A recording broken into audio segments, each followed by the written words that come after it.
오늘 말씀은 창세기 39장 17절에서 23절까지 말씀입니다. 그에게 이 일들에 대해서 말했습니다. 당신이 우리에게 데려온 저 히브리 종이 저를 희롱하려고 제게로 들어왔습니다. 그런데 제가 고함치는 소리를 듣자 자기 옷을 나에게 버려두고 집 밖으로 도망쳤습니다. 그의 아내가 당신의 종이 내게 이런 짓을 했습니다. 라고 말하는 것을 듣자 주인은 크게 분노했습니다. 요셉의 주인은 요셉을 데려다가 왕의 죄수를 가두는 감옥에 집어넣었습니다. 요셉은 감옥에 갇혔습니다. 그러나 여호와께서 요셉과 함께 하셨고 그에게 자비를 베푸셔서 요셉을 간수의 마음에 들게 하셨습니다. 간수는 요셉에게 감옥에 있는 모든 사람들과 거기에서 이루어지는 모든 일을 다 맡겼습니다.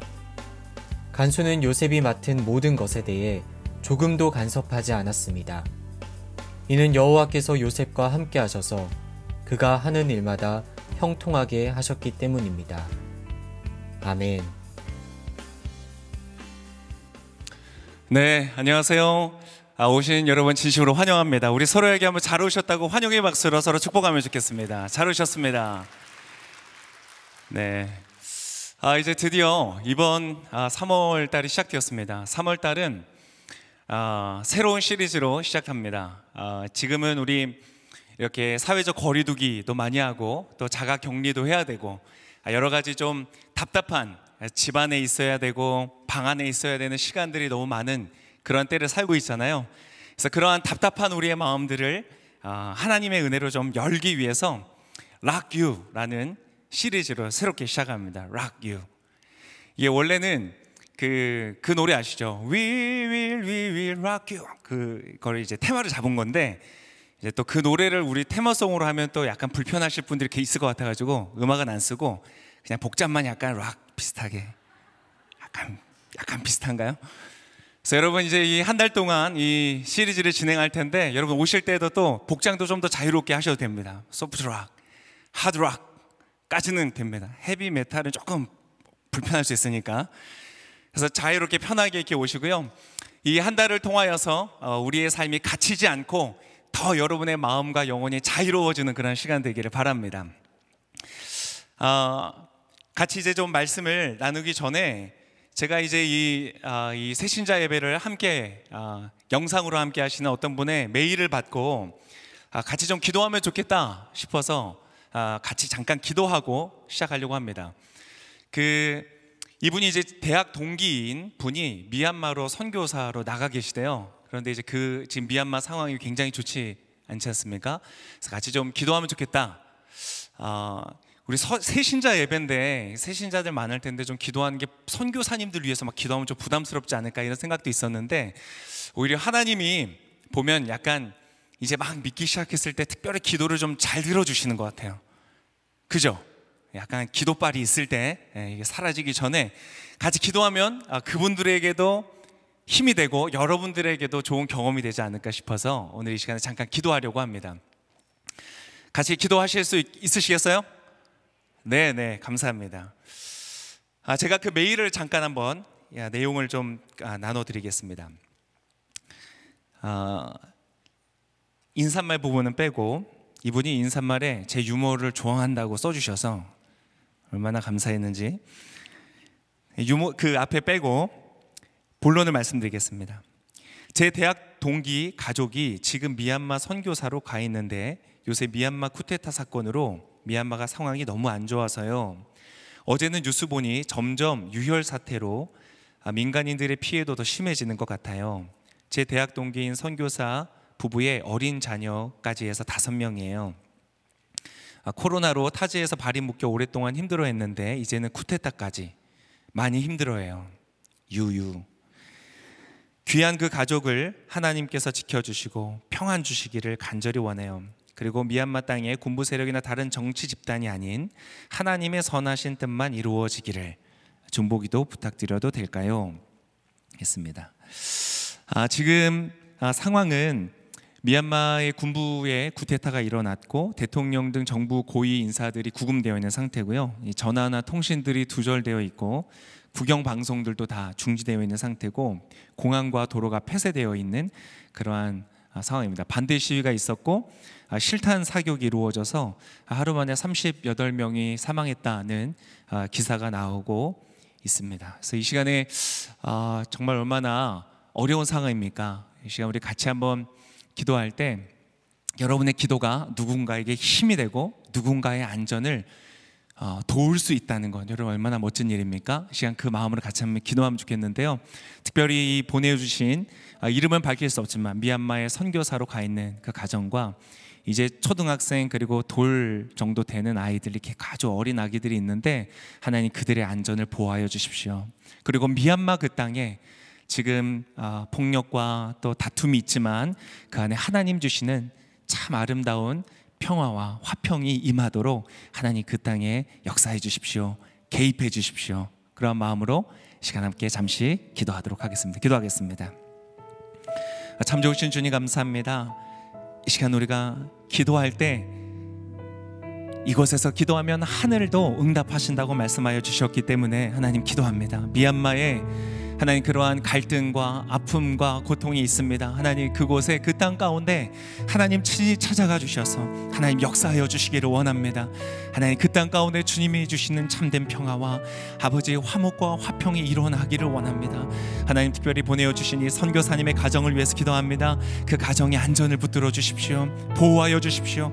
모든 사고에 있어서도 아버지 그러한 사태 가운데 휘말리지 않도록 안전을 지켜주시고 보호하여 주시고 하나님 그 선교사님들이 오히려 힘을 얻고 용기를 얻고 예수 그리스도의 사랑을 증거하면서 그 사회를 변화시켜 나아가는 빛과 소금 되어지는 귀한 선교사님 되도록 하나님 축복하여 주시옵소서. 특별히 그 자녀들을 붙들어 주시고 보호하여 주시고 하나님 그 자녀들이 하나님 안에서 건강하고 지혜롭고 멋진 자녀들로 자라도록 하나님 축복하여 주시옵소서. 미얀마 땅의 모든 그 어려움들이 잘 종식이 되어지고 아버지 하나님 주시는 평강 가운데 이제 새로운 세계를 향하여서 아름답게 발전해가는 하나님 밝은 나라 되어지도록 하나님 축복하여 주시옵소서. 우리의 기도를 들으시고 그렇게 행하여 주실 주님께 감사드리며 귀하신 예수님의 이름으로 기도합니다. 아멘. 네, 저의 첫째 아들이 드디어 중2가 되었습니다. 놀라운 일입니다. 네. 예전엔 이런 얘기하면 놀라고 막 그랬었는데 목사님한테 그런 아들이 있구나 하면서 막 놀랐는데 이제는 거의 안 놀라시는 것 같아서 조금 씁쓸하지만 저희 아들이 이제 중2가 되었는데요. 여러분 중2병이라는 말 아시죠? 중2병. 아주 중2병이 우리나라에서 많이 좀 전염병처럼 번졌나 봐요. 그래서 많은 중2들이 병에 걸렸는데 그 중2병을 테스트하는 게 있다고 해서 제가 조금 찾아봤습니다. 굉장히 흥미롭더라고요. 자, 여러분 한번 대답해 보세요. 나는 남들하고 다르다고 생각한다. 네. 뭐 우리도 다 그렇잖아요, 그죠? 근데 이렇게 또 있어요. 이성 앞에서는 유난히 허세를 부린다. 중2병이 걸리면 그렇대요. 무슨 뜻인지도 모르면서 모르는 말을 하면서 멋있다고 생각한다. 또 이런 거 있어요. 이유 없이 표정 없는 얼굴로 남들을 바라본다. 중2들을 가르치시는 선생님 혹시 이곳에 계시면 삼가 참 강건하십시오. 네. 이제 저희 아들이 중2가 돼서 이제 조금 긴장하고 있습니다. 그런데 이 중학생 여러분 얼마나 소중한 시간입니까? 마음껏 부딪히고 실패하기도 하고 성공하기도 하면서 어쩌면 인생을 배워하고 자기 자신의 자아의 질감을 느껴가고 그래서 인생이 어떻게 보면 나아가는 방향의 기초를 닦는 중요하고 너무 아름다운 시절 아닙니까? 여러분께서 우리나라의 모든 중2들이 정말 건강하고 아름답게 즐겁게 그들의 삶을 살아가면 참 좋겠습니다. 혹시 이곳에 중2가 계십니까? 중2 자녀를 두고 계십니까? 네, 삼가. 네. 아무튼 여러분 힘을 내시고요. 우리 같이 한번 이 땅의 중2들 힘내라고 우리 한번 박수 한번 할까요? 격려의 박수. 네.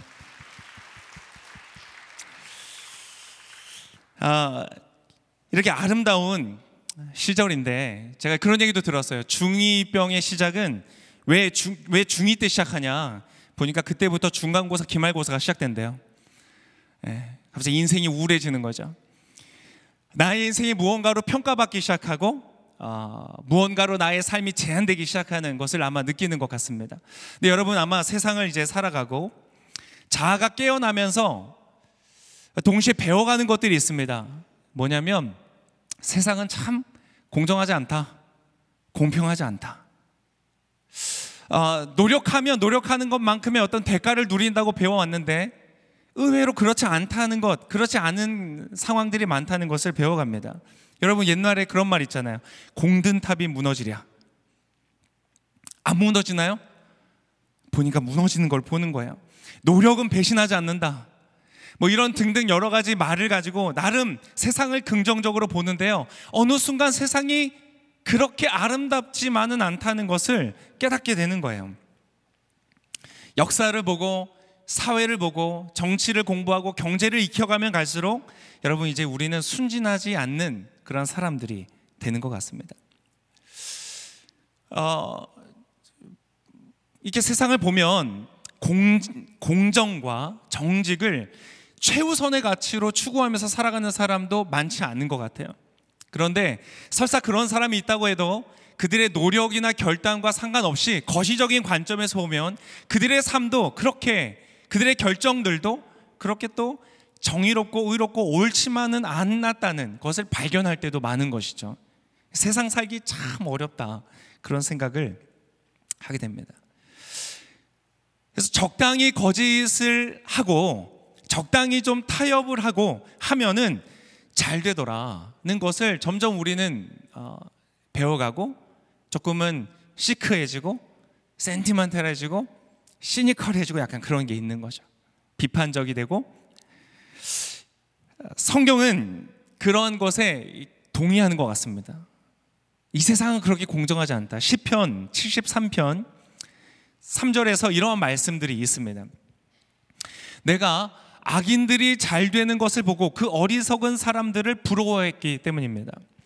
그들은 아무 문제도 없고 도무지 힘을 잃지 않습니다. 악한 사람들이 힘을 잃지 않는데요, 남들처럼 걱정, 근심이 있는 것도 아니고 남들처럼 병에 걸리는 것도 아닙니다. 세상이 그렇다는 거야. 이 불경한 사람들을 좀 보라. 세상에서 번영하며 부를 쌓는구나. 또 13절에는 내가 내 마음을 정결하게 지키고 내가 손을 씻어 죄 없이 한 것이 헛일이었던가 라고 시편의 기자가 탄식하는 거예요. 나쁜 사람들, 그렇게 정직하지 않은 사람들, 그러한 사람들이 잘 되는 것을 보면서 이 세상 진짜 너무 불공정하다.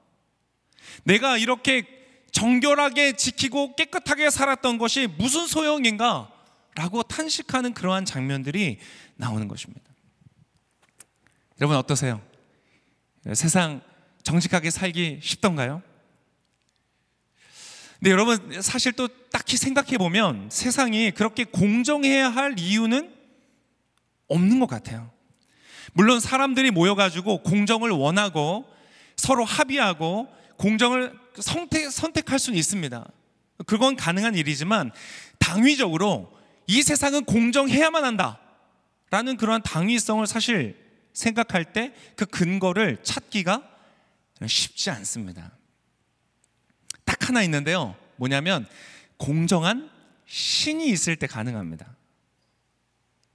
정확한 기준과 잣대를 가진 어떤 존재, 옳고 그름을 공정하게 평가하는 그 존재, 그리고 거기에 따라서 잘못한 자들을 반드시 그 죄의 대가를 치르게 하는 어떤 정의로운 심판자 같은 존재가 있지 않은 이상 사실 세상은 공정할 필요가 없는 것이죠. 그냥 잘 살면 되는 것이죠. 성공하면 되는 것이죠. 네, 여러분, 그래서 아마 우리는 이러한 질문을 하게 되는 것입니다. 세상에 그러한 부조리한 모습들을 발견하고 그 안에서 고통당하고 내 양심이 상하면서 나도 타협해가면서 질문을 하게 되는 거죠. 하나님은 정말 계실까? 특별히 그러한 세상을 볼 때, 고통을 볼 때, 어둠을 볼 때 기독교의 하나님, 성경에서 말하는 하나님, 교회에서 말하는 하나님은 정말 존재할까? 이 질문을 하게 됩니다. 최근에 뭐 정인이 사건, 이런 사건들, 다만 그것만이 아니죠. 얼마나 많은 세상에 고통과 비참함과 어둠이 있습니까? 그러한 악의 현장 속에서 공의로우면서도 자비롭다고 말하는 이 신의 존재를 과연 믿을 수 있는가? 정말 그게 가능한가?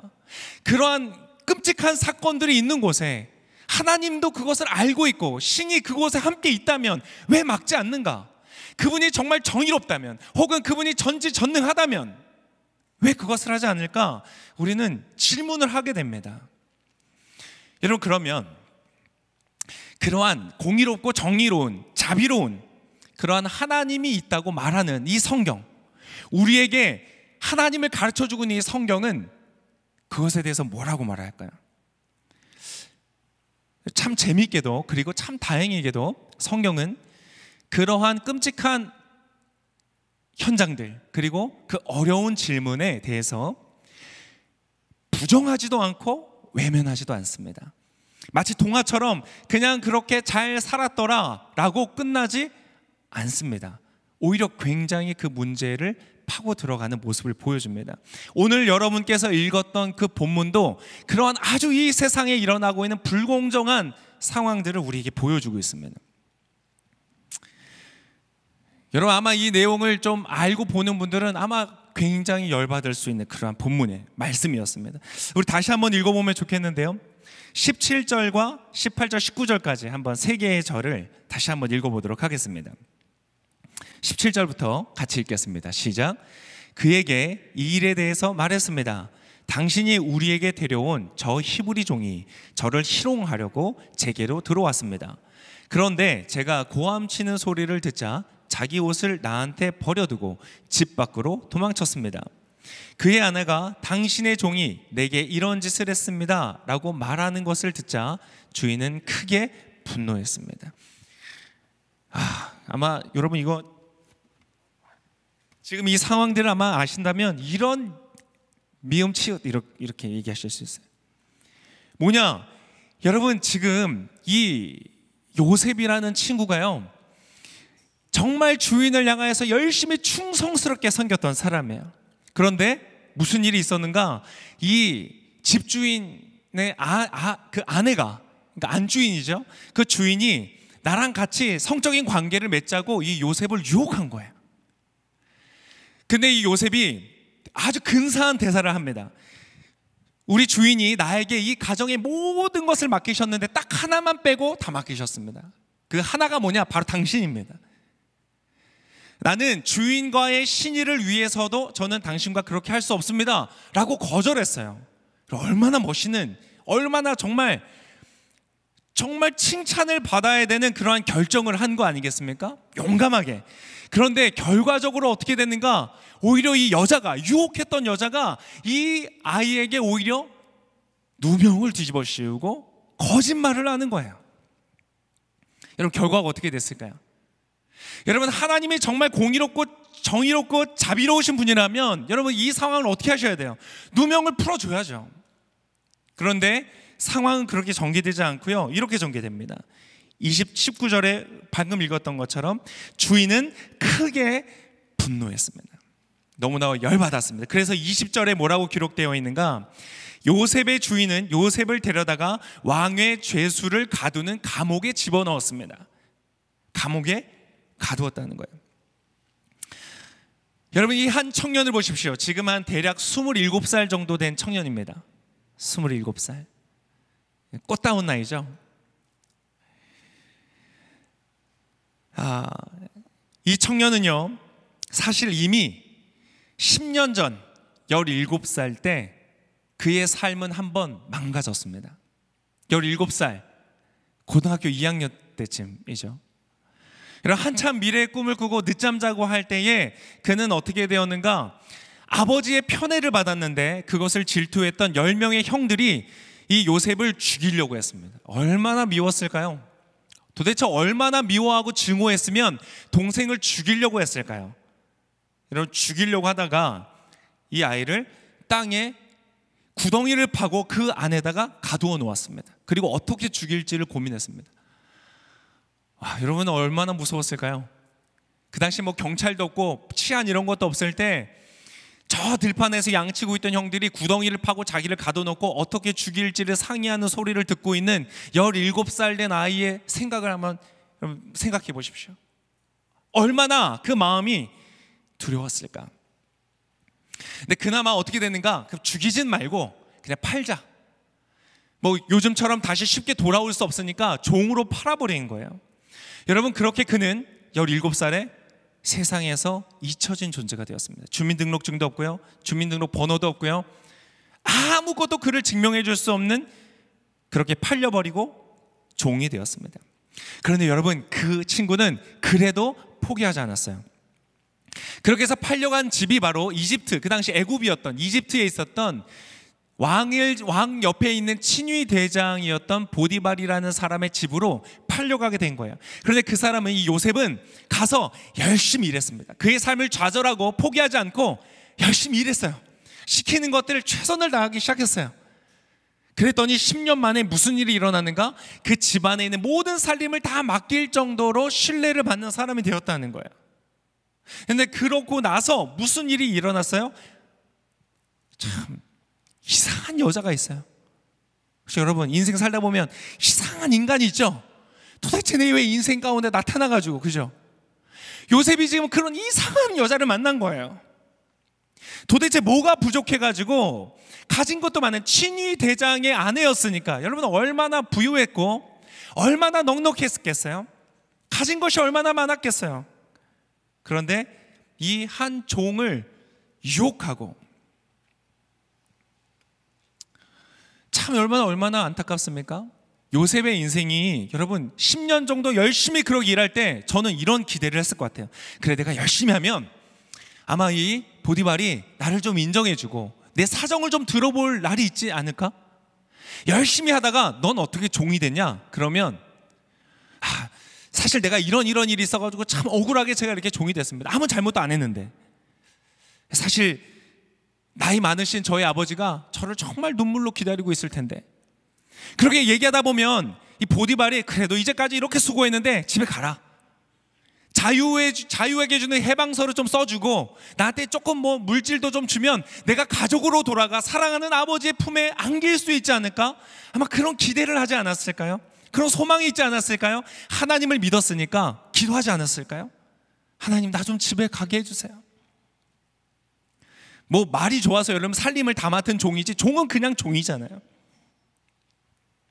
근데 여러분, 잘 좀 풀려야 될, 좀 기적적으로 좀 그런 역사가 일어나야 될, 그래도 모자를 파내 이상한 여자를 만나가지고 어려운 일을 당하고 있는 거예요.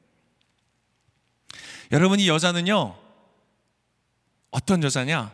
그냥 미음치읒 여자예요.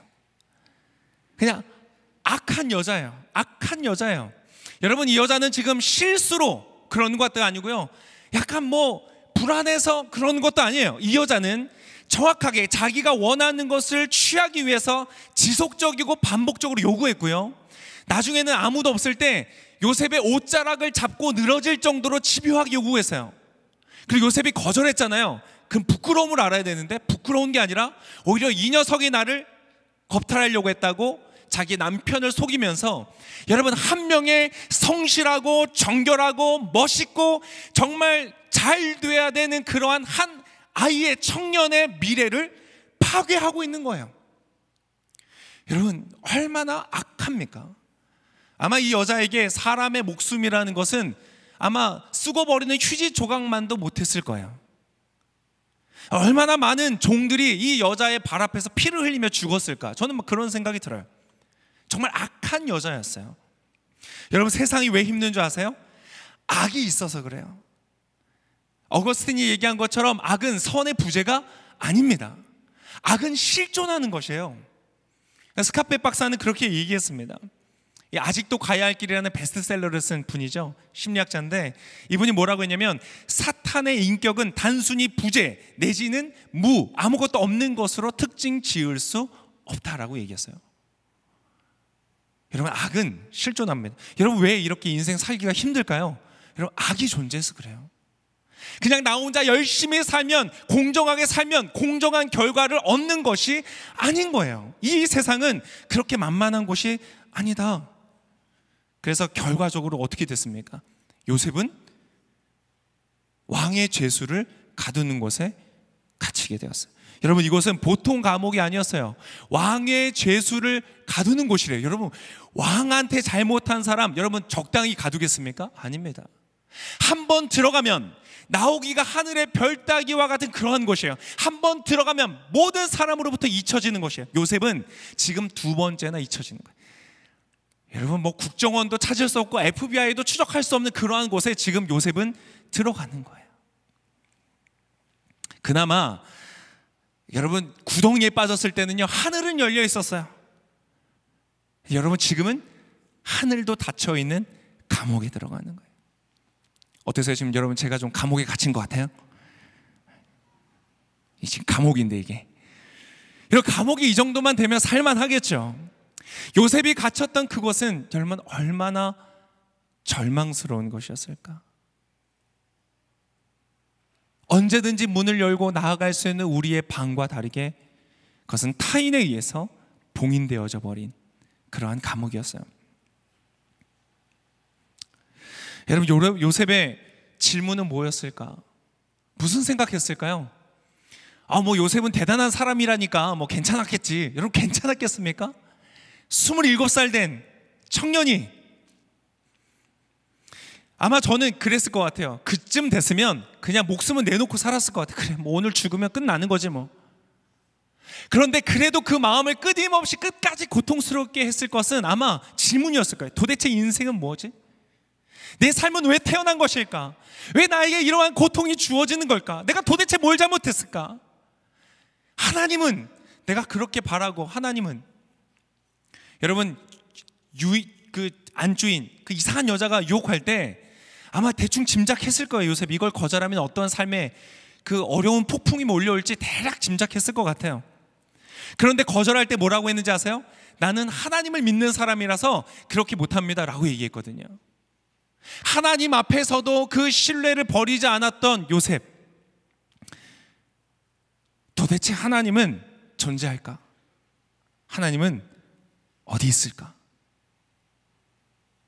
그렇게 너무 깊은 고통 가운데 있었을 것 같아요. 인생은 결국 이렇게 차가운, 그 어떠한 차가운 쇠보다 더 차갑게 나에게 다가오는 냉정한 비극일 뿐일까?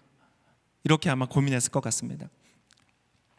혹시 지금 삶에서 그러한 일을 경험하고 있는 분이 있다면, 단순히 코로나라서 집안에 갇혀 있는 것이 아니라 답답해진 미래 때문에, 보이지 않는 미래 때문에, 풀리지 않는 나의 인생의 사건들 때문에 도대체 풀려지지 않는, 또 때때로는 내가 아닌 누군가의 악한 선택 때문에 갇혀 있는 분들 계십니까? 여러분, 하나님은 어떨까요? 놀랍게도 여러분, 하나님은요, 성경이 말합니다. 하나님은 여전히 공의로우시다. 간단하게 말씀드리겠습니다. 여러분, 혹시 필기 이런 거 좋아하시는 분 계시면 이거 써놓으세요. 하나님은 불공정한 상황을 허용하신다. 그러나 그 속에서 공정한 결과를 만들어내신다. 우리가 믿는 하나님은 그런 하나님이세요. 이 세상을 동화처럼 약속하시는 분이 아니라 현존하는 악 속에서 고통받을 수 있는 불공정한 이 사회 속에서 하나님은 공정한 결과를 만들어내신다는 것을 가르쳐 주세요. 먼저 가해자인 여자는, 여러분, 이미 그는 심판을 받고 있어요. 뭘까요? 여러분, 그 여자는 행복했을까요? 자기 마음대로 권력을 행사하고 사람을 살리기도 하고 죽이기도 했던 그 여자는 과연 정말 행복했을까요? 여러분, 지난달 우리가 행복을 다룰 때 한글로 뭐라고 표현했는지 기억나세요? 만족이라고 표현했어요. 여러분, 그 여자는 만족했을까요? 아니에요. 그 여자는 만족하지 못했기 때문에 요셉을 유혹했어요. 한낱 종에 불과한, 그렇게 집요하게 거절을 받음에도 불구하고 끊임없이 그 사람을 향하여 손을 내밀 수밖에 없는 목마름 가운데 있었던 여자예요. 그 여자는 행복하지 않았어요. 그 여자는 철저하게 욕망에 사로잡혔던 괴로웠던 인생이었어요. 설사 그 여자가 나름 자기 마음대로 살다가 죽었다고 할지라도 여러분 그의 삶의 끝에는 하나님께서 뭐라고 말씀하시는가? 심판하실 거라고 말씀하고 계세요. 너의 행위와 너의 말대로 내가 심판할 것이다. 여러분 이 여자가 받아야 되는 심판은 얼마나 크고 두렵고 무서운 것일까요? 이 여자는 지금 요셉이 겪는 그 고통보다 이런 왕의 죄수를 가두는 것보다 하나님의 죄수를 가두는 감옥이 훨씬 더 무섭습니다. 거기는 나올 수가 없습니다. 여러분 이 여자는 그러한 길을 가고 있는 거예요. 그러면 피해자는 어떠냐? 요셉은 도대체 이 상황 속에서 하나님은 공정하신가? 여러분 오늘 본문의 21절과 23절까지 이미 우리에게 하나님은 이러한 답을 주고 계세요. 같이 한번 읽어보겠습니다. 21절부터 시작. 그러나 여호와께서 요셉과 함께 하셨고 그에게 자비를 베푸셔서 요셉을 간수의 마음에 들게 하셨습니다. 간수는 요셉에게 감옥에 있는 모든 사람들과 거기에서 이루어지는 모든 일들을 다 맡겼습니다. 간수는 요셉이 맡은 모든 것에 대해 조금도 간섭하지 않았습니다. 이는 여호와께서 요셉과 함께 하셔서 그가 하는 일마다 형통하게 하셨기 때문입니다. 여러분 하나님은요 갇힌 곳에서조차 잘 되게 하시는 분이십니다. 여러분 코로나로 인하여서 여러분의 직장과 여러분의 사업과 여러분의 미래가 갇혀 있습니까? 여러분 그러나 이 시간 여러분 제가 하나님의 말씀을 선포해 드립니다. 여러분의 삶은 갇히지 않을 것입니다. 여러분의 삶은 그곳에서도 잘 될 것입니다. 형통하는 길이 열릴 것입니다. 여러분 많은 경우에 하나님은요 사람을 통해 일하시는데요 그 감옥에서도 문이 열렸습니다. 어떠한 문이요? 간수라는 사람의 문이 열렸어요. 여러분 사람을 귀하게 여기시기를 바랍니다. 하나님께서 여러분의 갇힌 인생 가운데 사람을 보내주시고 여러분의 인생의 문을 열어주실 것입니다. 여러분 하나님은 공의로우시고 자비로우신 분이십니다. 하나님은 그 이 세상 어느 누구도 돌아보지 않는 한낱 17살의 고등학생, 아무런 가진 것도 없고 아무것도 줄 것 없는 모든 사람들이 그것이 무시해버리는, 그래서 돈 몇 푼에 거래되는 가족들로부터 버림받은 그 한 소년을 하나님은 주목하여 보셨습니다. 그냥 포기하지 않으셨습니다. 그와 함께 하셔서 그곳에서 잘 되게 해주셨어요. 그리고 27살 인생의 또 한 번의 찬바람을 맞고 절망 가운데 있는 그 청년을 모든 사람들은 다 그의 이야기의 스토리에 귀 기울이지 않았지만, 관심도 없었지만, 아니 관심을 가졌다가는 안주인의 권력자의 또 다른 피해자가 될까봐 모두 다 침묵하고 있는 그 상황 속에서도 하나님은요 그 아이를 주목하고 계셨다는 거예요. 여러분 하나님은 오늘도 여러분을 바라보고 계십니다. 하나님은 여러분을 귀하게 여기세요. 그게 하나님의 공의이고 하나님의 자비입니다. 여러분 형들은 요셉을 완벽하게 가뒀다고 생각했습니다. 보디발의 아내는 이 요셉을 완벽하게 가두었다고 생각했습니다. 그러나 여러분 요셉은 갇히지 않았습니다. 오히려 요셉은요 그 다음 주님께서 하나님께서 인도하시는 놀라운 성취의 자리로 가기 위한 하나의 지름길을 걷고 있었다는 거예요. 이 다음 스토리가 궁금하신 분은 오늘 집에 가셔서 창세기 39장 그 이후를 쭉 읽어보시길 바랍니다. 놀라운 역전의 스토리가 이어집니다. 여러분 하나님은 오늘도 동일하셔서 우리의 삶에 불공정한 상황들을 허용하십니다. 왜 그런지 다 이해할 수는 없지만 하나님은 그렇게 하십니다. 그러나 하나님은 그 속에서도 공의로운 공정한 결과를 만들어내시고 그 하나님을 바라보고 양심과 싸워가면서 이 세상의 불의와 나름 하나님 앞에서 잘 살아보려고 하는 그 사람을 귀하게 여기시고 그 이상의 축복을 주십니다. 여러분 이곳에 있는 모든 분들, 또 영상으로 함께하는 모든 분들, 그 하나님의 놀라운 은혜를, 또 축복을 경험하시기를 제가 예수님의 이름으로 축복합니다. 네, 설교 영상 봐주셔서 감사합니다. 이 말씀을 통해서 하나님이 어떻게 일하셨는지 참 궁금합니다. 받으셨던 은혜와 하나님의 일들을 함께 나누어 주십시오. 카카오톡과 또 이메일을 통해서 나누어 주시면 제가 함께 읽으며 그 은혜를 나누고 싶습니다. 이 영상 봐주셔서 참 감사드리고 행복한 하루 되십시오.